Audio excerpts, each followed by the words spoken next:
అందరికీ నమస్కారం. తెలుగు కథామాలికకు స్వాగతం. మొదటిసారి నా ఛానల్ చూస్తున్న వాళ్ళు తప్పకుండా సబ్స్క్రైబ్ చేసుకోండి.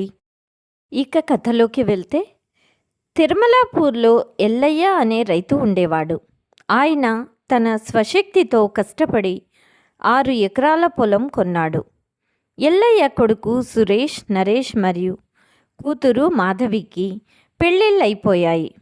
అయితే పండగలకు పబ్బాలకు కూతురు మాధవికి కొత్త బట్టలు పెడుతూ ఉండటం ఎల్లయ్య దంపతులకు ఆనందాన్ని ఇచ్చేది. కానీ ఇలా చేయటం తన పెద్ద కోడలికి అస్సలు నచ్చేది కాదు. చూస్తూ కూర్చుంటే రేపు మనం ఎలా బతకాలి? మీరు ఏదో ఒక వంకతో మీ నాన్నగారి దగ్గర నుండి కొద్దో గొప్పో డబ్బులు వసూలు చేసుకోండి అని భర్తకు చెబుతూ ఉండేది పెద్ద కోడలు. పెద్ద కొడుకైన సురేష్ తను చేస్తున్న వ్యాపారంలో అప్పులు తీర్చాలని లేదా వ్యాపారంలో పెట్టుబడి పెట్టాలనో తన తండ్రి దగ్గర నుండి పెద్ద మొత్తంలోనే డబ్బులు తీసుకుని వెళ్తూ ఉండేవాడు. పొలం తాకట్టు పెట్టి లేదా కొంచెం పొలం అమ్మి ఎల్లయ్య కొంత డబ్బులు తెచ్చి ఇస్తూ ఉండేవాడు.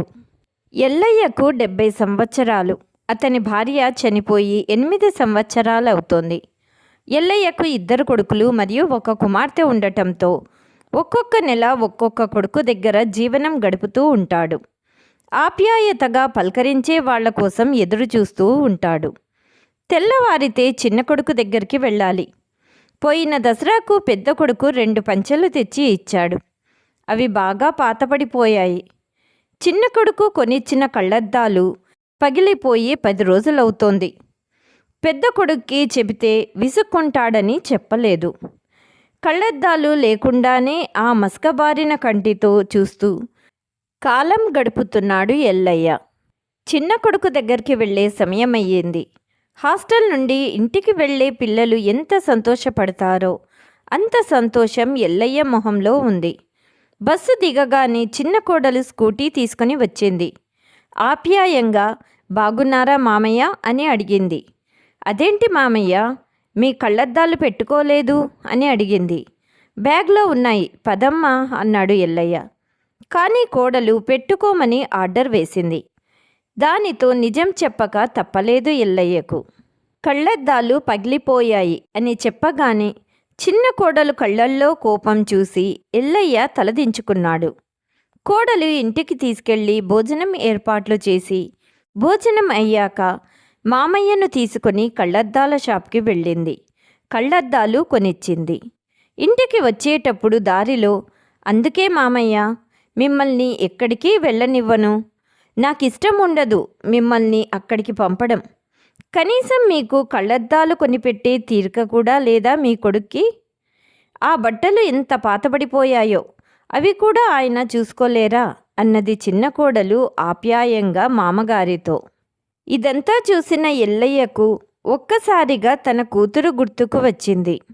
తన పెద్ద కోడలు ఎంతసేపు తనని కోపంగా విసుక్కోవటం, చిరాకుగా మాట్లాడటం, ఒక్క పూట భోజనం పెట్టడానికి ఎంత చిరాకు పడేదో అదంతా గుర్తు చేసుకొని ఎల్లయ్యకు కళ్ళల్లో నీళ్లు తిరిగాయి. కానీ తన చిన్న కోడలు తనని ఒక తండ్రిలా ఆదరిస్తుంది. దానితో ఎంతో మురిసిపోయేవాడు. అప్పుడే ఎల్లయ్య, పోనీలేమ్మా, ఎవ్వర్ని ఏమీ అనకు అన్నాడు. కోడలు, సరేలే మామయ్య, గట్టిగా పట్టుకోండి అంటూ కోడలు ఎంతో ప్రేమగా అనగానే కూతురిలా చూసుకునే కోడలు దొరికినందుకు ఎల్లయ్య కళ్ళల్లో నీళ్లు తిరిగాయి. ఇంటికి వెళ్ళగానే ఎల్లయ్య బ్యాగ్లో నుండి బట్టలు తీసి, నిజం చెప్పండి మామయ్య, మీ బట్టలు మీరే ఉతుక్కుంటారా అని అడిగింది. అప్పుడు ఎల్లయ్య, లేదమ్మా, వాషింగ్ మిషన్లో ఉతుకుతారులే అనే సమాధానమిచ్చాడు. చిన్న కోడలికి అర్థమైపోయింది నిజం ఏమిటో. తను క్లాస్లో టీచర్ స్టూడెంట్ని కోపంగా ఎలా చూస్తుందో తను కూడా తన మామయ్య వైపు అలానే చూసింది.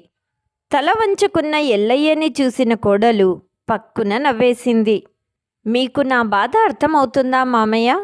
మిమ్మల్ని చూసుకోలేనంత బిజీగా ఉన్న వాళ్ళ ఇంటికి మీరు ఎందుకు వెళ్ళాలనుకుంటున్నారు?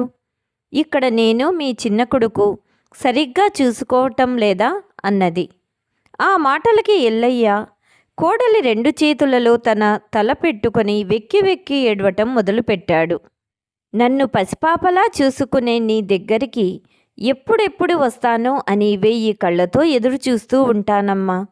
మరో జన్మ అంటూ దేవుడు ఇస్తే ఆ జన్మలో అయినా నేను నీ కొడుకులా పుట్టాలని ఉందమ్మా.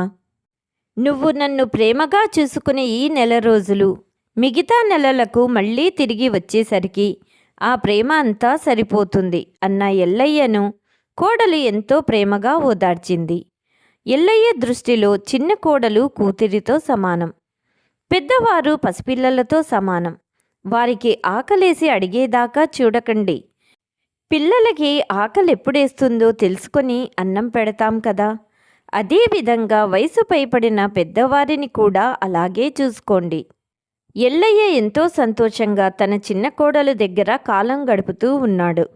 వయసు పైపడటంతో ఎల్లయ్య మరణించాడు. దీంతో తన చిన్న కోడలు చాలా బాధపడింది.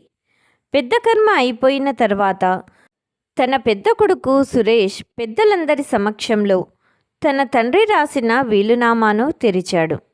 అందులో రాసిన వీలునామా చూసి పెద్ద కొడుకు కోడలు తల మీద పిడుగుపడినట్టయింది.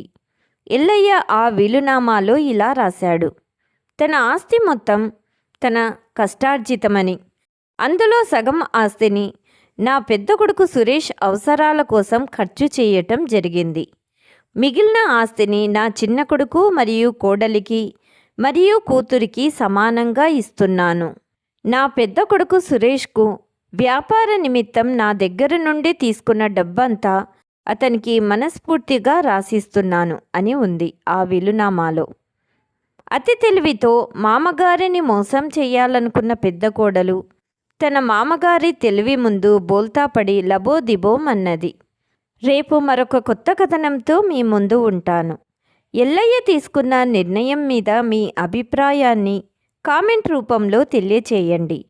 ఈ కథ మీకు నచ్చినట్లయితే please like, share and subscribe Telugu Kathamalika. Thank you.